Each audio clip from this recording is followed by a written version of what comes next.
عورت جو ہے وہ مرد کی پسلی سے بنی ہے یا نہیں بنی. ہماری یہاں پہ تھوڑی سی بات پہ بحث چل رہی تھی اور یقیناً جو کنول جی ہے ان کی بات کو میں ایگری کروں گی کہ قرآن پاک میں واضح طور پر ناظرین یہ نہیں ہے کہ عورت جو ہے وہ مرد کی پسلی سے بنائی گئی ہے، بلکہ حدیث پاک میں یہ ہے کہ ہمارے حضور پاک صلی اللہ علیہ وآلہ وسلم نے فرمایا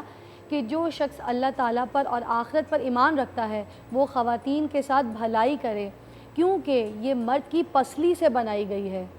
تو اس بات کو میں چاہوں گی شہزاد صاحب آپ بھی ذرا اس کو بیان کیجئے اگر میں کہیں غلط بالکل فضا آپ ہوں نے یا بالکل اس میں بجا فرمایا تاکہ ہماری رہنمائی ہو سکے ہم سب کی. آپ نے بجا فرمایا ایسا ہی ہے، اور یہ ایک بات اس کی اہمیت سے یہاں سے اندازہ کریں کہ جب نبی کریم صلی اللہ علیہ وسلم کا آخری وقت ہے، دنیا سے پردہ فرمانے کا وقت ہے، تو اس وقت دو چیزوں کے بارے میں حکم دے رہے ہیں، اظہار فرما رہے ہیں آخری وقت میں کہ ایک نماز کو قائم رکھنا اور دوسرا عورت کا خیال رکھنا. اندازہ کیجئے نزع کا وقت ہے، دنیا سے جانے کا وقت ہے، نماز اللہ کی اور اس اللہ کی اس زمین کے اوپر اس عورت کا اور آپ کے ماتحتوں کا خیال رکھنے کا حکم فرما رہے ہیں نبی کریم صلی اللہ علیہ وسلم جاتے وقت میں. بجا فرمایا آپ نے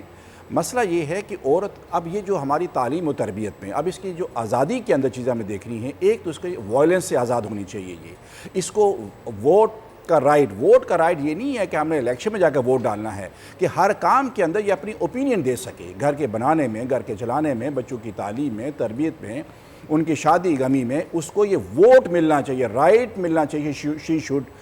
تاکہ وہ اپنے معاملات کو شیئر کر سکے. تیسری بات ہے کہ اپنی بات کا یہ اظہار کر سکے. یہ کیا چاہتی ہے؟ اپنے ایموشن جو دبائے گی، چونکہ اللہ نے اس کے اندر صبر بہت رکھا ہے. اب یہاں دو کنٹراڈکشنز ہیں، عورت کے اندر صبر ہے، مرد کے اندر انا ہے. اگر مرد کی انا مر جائے تو وہ ایک لکڑی سے زیادہ کچھ نہیں ہے، اور عورت کے اندر سے صبر ختم ہو گیا تو پھر کائنات کا نظام چلے گا نہیں. اب یہاں اس وقت جو ہے شجاعت صاحب میں آپ کو ایک اور چیز گفٹ بھی ساتھ ساتھ دینا چاہی تھی. میں نے کہا یہ نہ ہو کہ ٹائم ختم ہو جائے.